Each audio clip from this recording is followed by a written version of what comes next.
a evolução da arquitetura da Alura.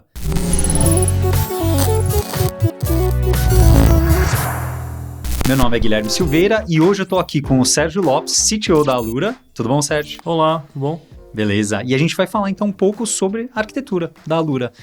A gente escuta muito falar de microserviço, monolito, monorepo, seja lá o que for. Como que a Alura surgiu como código, como arquitetura e qual foi meio o caminho dela com esse passar de tantos anos?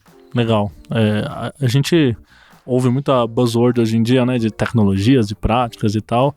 A nossa arquitetura na Alura, ela, comparado aí com o que o pessoal fala às vezes, é mais simples. Então hoje, por exemplo, a gente tem basicamente um grande monolito.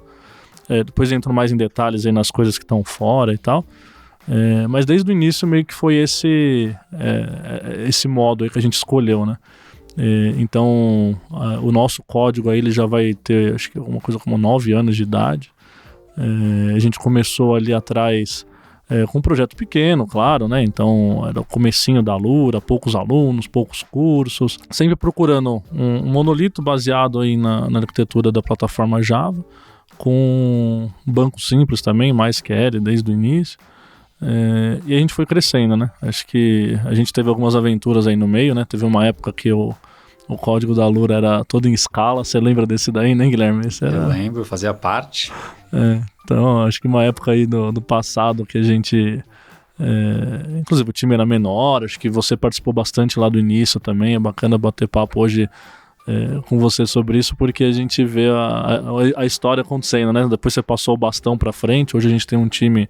quase 40 pessoas que trabalham lá no time de tecnologia. Mas nessa época, por exemplo, a gente estava usando ali, explorando outras tecnologias e tal. Tentamos com Scala durante um tempo. Não deu certo. Então chegou um belo dia que a gente, né, por mil motivos ali na época, isso a gente está falando muitos anos atrás, né? E aí a gente resolveu mudar tudo para Java. Então mudamos, né? Foi a primeira grande refatoração. Refatoração não, uma migração mesmo. E desde então estamos em Java. Então a gente é baseado na linguagem Java, plataforma Java, né?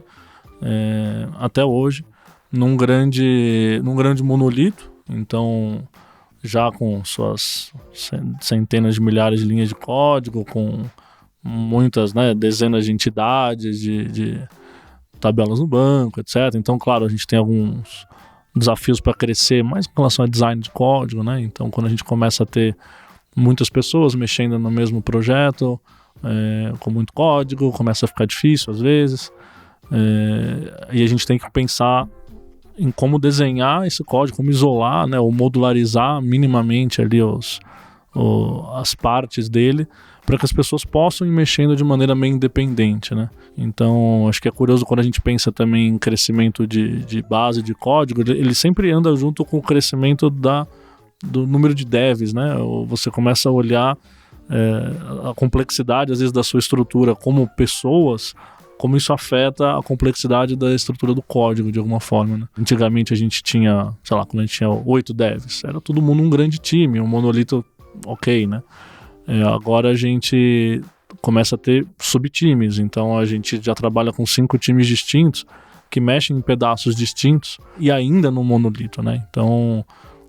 como organizar isso, né? Como ter fronteiras aí entre as diferentes partes do sistema que as pessoas consigam trabalhar sem ficar um pisando no calo do outro o tempo inteiro, né? E claro, sempre tem uma pisação de calo aí, porque não tem muito jeito, mas a gente está bem, a gente tá tranquilo com relação à arquitetura, o crescimento. A gente acredita muito numa arquitetura mais simples, né? Então esse é um ponto muito importante para a gente desde o início do projeto. A gente evita a complexidade, a gente evita, às vezes, a gente não está na tecnologia mais sexy do momento ou coisa assim, para deixar o projeto mais acessível, né? Acho que mais acessível para mais pessoas, para as pessoas novas que vão entrando. Então a dificuldade nossa, a complexidade acaba ficando realmente no tamanho do domínio, o tamanho do projeto como um todo, né? Então hoje, né, se a gente for olhar agora atualmente como é que estamos, né? A gente tem um grande monolito Java rodando ainda em MySQL. Foi curioso porque eu comentei a migração do Scala, né? Que você passou aí com a gente na época. E a gente passou uma 3 anos atrás, novamente, a gente reescreveu o sistema mais uma vez, onde a gente trocou de framework. Então, a gente usava VRaptor, e hoje a gente usa Spring MVC, até para padronizar o que o mercado está usando e deixar, novamente, né, mais acessível, etc. E aí sentamos, aí foi uma migração de 1 ano e meio, a gente pode até conversar um pouco sobre isso, mas 1 ano e meio migrando um projeto aí já bem maior, né? Na época que a gente migrou de Scala para Java, o projeto era menor, graças a Deus a gente tomou essa decisão ainda meio no começo, né? Agora já não, né? Essa decisão de mudar para o Spring já foi já era um projeto bem maior. Então, como a gente foi fazendo isso aos poucos e a gente ia migrando pedaço por pedaço e roteando ali, né? As requisições iam hora para o VRaptor, hora para o Spring, dependendo do pedaço que ela acessava do sistema. Mas hoje a gente chegou, então tem uma arquitetura em Spring MVC, com Java, né, na última versão e tal, baseado em MySQL, então tudo baseado em SQL. Também é um desafio grande, porque conforme a gente foi crescendo, o banco vai crescendo bastante, então às vezes a modelagem que você fez ali atrás, 5 anos atrás, e era muito bacana, funcionava, agora é proibitiva, né? Porque uma query não escala para aquele volume, o volume de dados da tabela, às vezes a tabela não aguenta e coisas assim, né? Então esse é o tipo de dor que a gente passa hoje, mas é uma evolução bacana. Acho que hoje a gente tem bastante orgulho aí da qualidade do nosso código, da maneira como a gente consegue colocar features novas no ar rapidamente, que acho que é um ponto importante, e atender os alunos aí, né? Você comentou essa questão de colocar features no ar rapidamente, como que é a frequência de entrega, de deploy do sistema? Porque quando a gente pensa no monolito, né, sempre vem aquela imagem super pejorativa de que é um único sistema, que tem um único banco, que tem tudo então isso só acontece uma vez por semana, uma vez por mês ou algo do gênero. Como que isso tem sido? Pra gente é bem importante essa agilidade do deploy, né? Então, para evoluir, para corrigir bugs, para entregar mais valor para os alunos, para os clientes. Então, hoje a gente faz, 4, 5 deploys por dia, sem problemas, né? Então, que aliás é bom até desmistificar isso, né? Às vezes a gente pensa que, para eu ter um deploy contínuo, para eu conseguir lidar aí com a velocidade, eu preciso necessariamente quebrar. Bom, a gente tem um monolito que a gente deploya constantemente. É claro que existe uma certa coordenação, porque às vezes, como você tem um deploy para 5 times distintos, você tem que evitar que um time atropele o outro. Mas não é nada que um canal no Discord ali não resolva. Tanto é que a gente consegue fazer deploys continuamente ao longo do dia sem grandes atropelos, né? Então a gente sim tem, acho que esse é um ponto bem importante, deploy totalmente automatizado, com agilidade, né? Então, lógico, conforme vai crescendo, aquela coisa, né? O número de testes cresce, o deploy vai ficando mais lento, então tem seus probleminhas que todo projeto grande tem, mas a gente consegue hoje colocar no ar, por exemplo, em um deploy aí entre iniciar e terminar, em 5, 7 minutos ele está no ar. O que, aliás, também para o tamanho da escala da Alura hoje para a gente é fácil, porque a gente trabalha com uma instância única. Então também o deploy, além de ser um monolito, ele é deployado como instância única, né? O que tem, obviamente, limitações de disponibilidade, né? Então às vezes você sabe que se você errou aquele deploy ali, cai para todo mundo, né? Não tem aquela... caiu por um pedaço, né? Alguma coisa assim. Então é o nosso calcanhar de Aquiles, mas ao mesmo tempo, de novo, simplifica, né? Acho que está alinhado com a nossa filosofia de manter o código, o projeto, a arquitetura, a infraestrutura o mais simples e acessível possível. E aí pra gente, por exemplo, não trabalhar com sistema distribuído funciona muito bem, né? Em geral, quando a gente conversa entre desenvolvedores e desenvolvedoras sobre sistemas distribuídos, a gente está pensando no código que roda no servidor, né? Claro que na natureza da internet o sistema é distribuído e quando você fala, eu tenho um MySQL, ele é distribuído. Perfeito. Mas eu imagino que a natureza, eu lembro que um tempo atrás, quando eu era mais envolvido com a equipe de desenvolvimento, a natureza do nosso sistema era muito de leitura, né? A pessoa entra no sistema para ler, para assistir, para fazer um exercício enquanto está com a página aberta, mais do que escrita. Uhum. E então isso implicava em certas demandas específicas para o banco de dados que a gente tem. Hoje em dia, como que é essa estrutura? Você comentou do MySQL, mas tem outras estruturas de dados por trás, tem outros sistemas além do monolito além do MySQL que Perfeito. vocês usam? Tem, então acho que quando a gente fala da aplicação não é distribuída, né? Mas claro, tem outras coisas fora aí, né?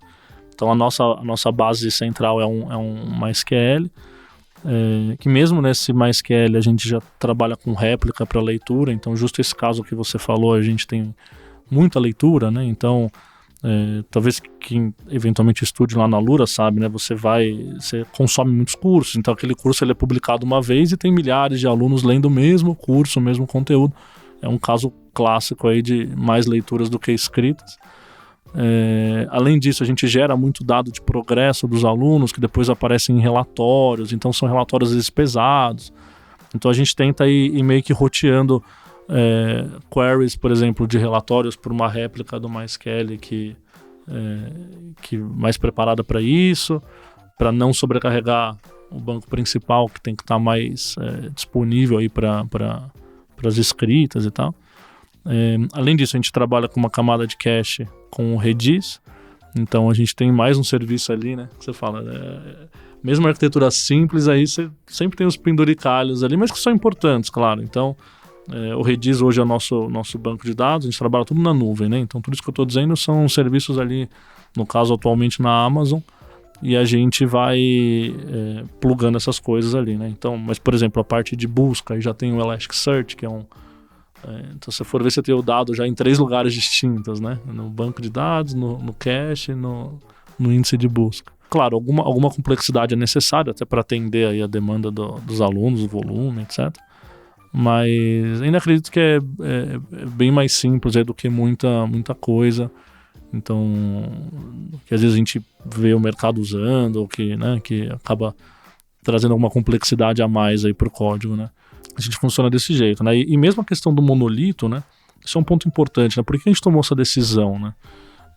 Acho que depende muito, né? Você falou do modo como a Alura funciona, muita leitura e tal. O domínio e o modo como a plataforma funciona influencia a decisão arquitetural, né? Então, pra gente o monolito funciona muito bem porque a nossa modelagem, o nosso domínio, ele é muito, muito, muito interligado. Então, é difícil às vezes separar né, tirar ali um pedaço e falar, poxa, isso aqui vai ser, por exemplo, um serviço externo e tal. Então, a gente tem, né, quando você olha superficialmente, até tem. Você fala, poxa, eu tenho um instrutor que publica um curso, tem um aluno que assiste um curso, aí tem um fórum para os alunos conversarem. Tem pedaços do sistema, mas tudo isso é muito interligado, sabe? Uma pergunta do fórum está ligada com um exercício que o instrutor publicou, que o aluno viu, que depende do progresso dele, que depende do... Então, claro, não digo que não seria possível quebrar em microserviços, com certeza seria, mas pra gente nunca valeu a pena.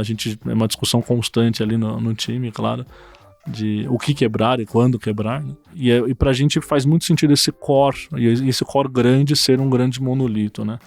Então as nossas decisões, por exemplo, de outras coisas, né, além desses serviços como você puxou, que são de infraestrutura mesmo, a gente tem alguns servicinhos pequenos, mas que costumam ser acessórios para esse grande monolitão, né? Então, por exemplo, a gente trabalha, como eu falei, um fórum, né? Tem uma parte lá que lida com uploads dos alunos e as coisas que os alunos sobem ali. A gente sentiu que esse cara podia ser um serviço à parte, por exemplo, pequenininho, ok? Por quê? Ele fica desacoplado do sistema geral, ele é um cara que tem um trabalho pequeno, focado naquilo só, mas isso não é que a gente tem uma arquitetura de microserviços, né? O monolito ainda é 95% do trabalho, mas a gente tem esse cara pendurado, e outros, né? Então, por exemplo, hoje quando você entra no site da Alura, então você não é aluno, você só entra no site da Alura para ver ali os nossos cursos, entrar em contato, enfim. Ele já está fora desse monolito, entende? Então ele foi montado em PHP, de novo também com a ideia de ser uma linguagem, uma arquitetura simples, focada só para o site mesmo, mas ele também está fora, então ele se conecta com o monolito para sincronizar os dados que são necessários ali. Mas por quê? De novo, é uma outra coisa, né? Aqui na plataforma de aula eu tenho alunos consumindo conteúdo e produzindo dados ali de acordo com o progresso dele, etc. O site que eu tenho é basicamente um site de vendas quase que estático, apesar de ter suas coisas dinâmicas. Então é um motivo que a gente usa para ir extraindo, né? Então hoje a gente deve ter uns 4, 5 servicinhos pequenos aí que rodam fora, mas ainda certamente não considero que a gente é um serviço de... tem uma arquitetura de serviços, né? O que a gente tem é um grande monolitão e essas coisas penduradas ainda. Pra gente aguentando muito bem. Então a gente trabalha muito com essa escalabilidade vertical mesmo, né? Então cresce o volume, a gente aumenta a máquina, a gente entende, claro, que existe um limite para isso, mas ainda não é... pra gente tá ok. E mesmo assim a arquitetura, o fato dela trabalhar, por exemplo, com Java e o cache externo em Redis, etc., a gente tem ciência de que o dia que a gente precisar distribuir, por exemplo, por questão de escalabilidade, não é complexo. Para a gente é simples colocar 2, 3 instâncias da aplicação, por exemplo, para escalar esse volume, né? A gente não passou por isso ainda e para a gente tá ok, então a gente vai meio que deixando essas decisões maiores para o futuro, quando o problema chegar, né? E até lá a gente atende bem os clientes e a gente está crescendo muito, né? Acho que a quantidade de alunos aí que a gente atende na Lura, você também sabe, né, Guilherme? Tem crescido bastante e a arquitetura tem aguentado, uma coisa bacana aí, porque coisas que a gente decidiu 5, 6 anos atrás, você fica na dúvida e hoje, né, com evoluções, etc., mas tem aguentado bem pra gente. Obrigado, Sérgio. E você, que tecnologias que a gente citou que você utiliza no seu dia a dia, nos seus projetos? E quais são os motivos de você fazer essas escolhas? Compartilha com a gente nos comentários, a gente está animado para ver o que você usa. Dá o seu like, subscribe e a gente se vê na próxima.